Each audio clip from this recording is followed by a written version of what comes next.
She kicked me out of her wedding because I was pregnant, so I gave her a taste of her own medicine. I've heard horror stories about bridezillas before, but I never thought my own best friend would become one of them. Sophie and I have been friends since we were 10. We did everything together: sleepovers, first crushes, heartbreaks, college roommates, you name it. When she got engaged to Mark, I was over the moon. I cried when she asked me to be her maid of honor. Of course, I said yes. Why wouldn't I? She was like a sister to me. At the time, I was 3 months pregnant. My husband and I had just found out a few weeks earlier. Sophie was thrilled when I told her. Or so I thought. From that point on, I poured my heart and energy into her wedding. I helped her choose the dress, taste cakes, plan the bachelorette trip, which I didn't even drink it, by the way, and organize a bridal shower that people still talk about. I even paid for decorations and covered some of the bridesmaids' expenses when they were short. I did all of this while battling morning sickness, fatigue, and a growing belly. But I didn't complain.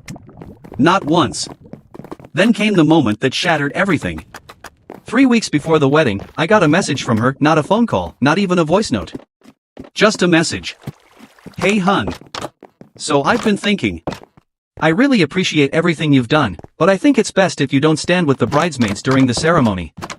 I want everything to look uniform, and your bump might throw the balance off. I hope you understand. At first, I thought it was a joke. I stared at the screen for several minutes, waiting for a follow-up. Just kidding, or at least some kind of explanation. Nothing. I responded. Are you uninviting me because I'm pregnant? Her reply came quickly. I'm not uninviting you. You can still come as a guest. I just don't think it fits the aesthetic. It's not personal. Not personal? This woman I've known for 15 years was telling me that my unborn child was ruining her wedding aesthetic. I didn't even know what to say. I told her I needed time to think.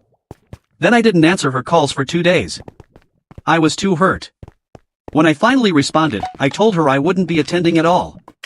She blew up my phone with calls and texts, accusing me of being dramatic, selfish, and unsupportive. She even told our mutual friends that I had abandoned her before the biggest day of her life. But the truth was, she abandoned me first. She replaced me with her cousin, who she hadn't spoken to in 3 years.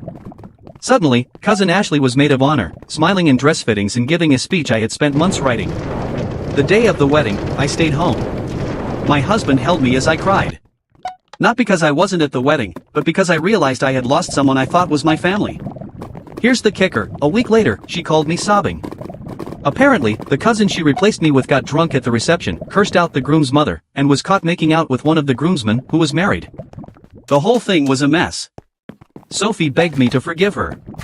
Said she should have never let the dress matter more than the person in it. But by then, it was too late. I had already mourned the friendship. I told her I appreciated the apology but needed space, and maybe one day we could talk again. It's been 8 months. We haven't spoken since. And you know what?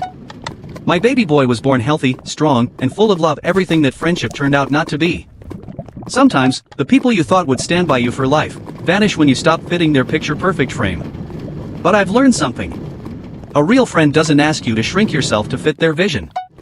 They expand their world to make room for you.